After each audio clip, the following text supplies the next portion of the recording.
This is an installation of an aftermarket front parking sensor on a 2024 Ford Taurus.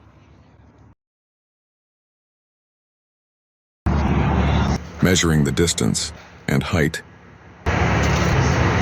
Ensure the measurement of left and right sensors are matched to balance the position of each sensor.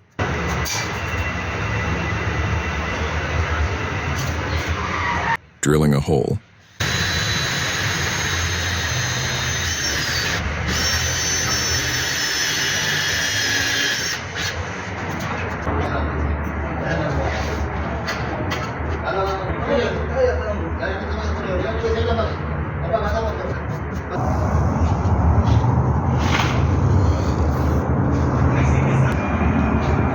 Again, drilling a hole at the right-hand part of the bumper.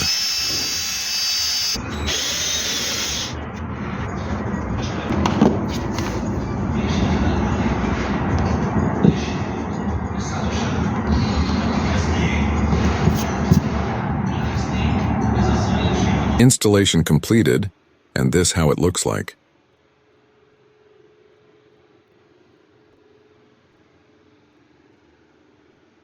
Testing.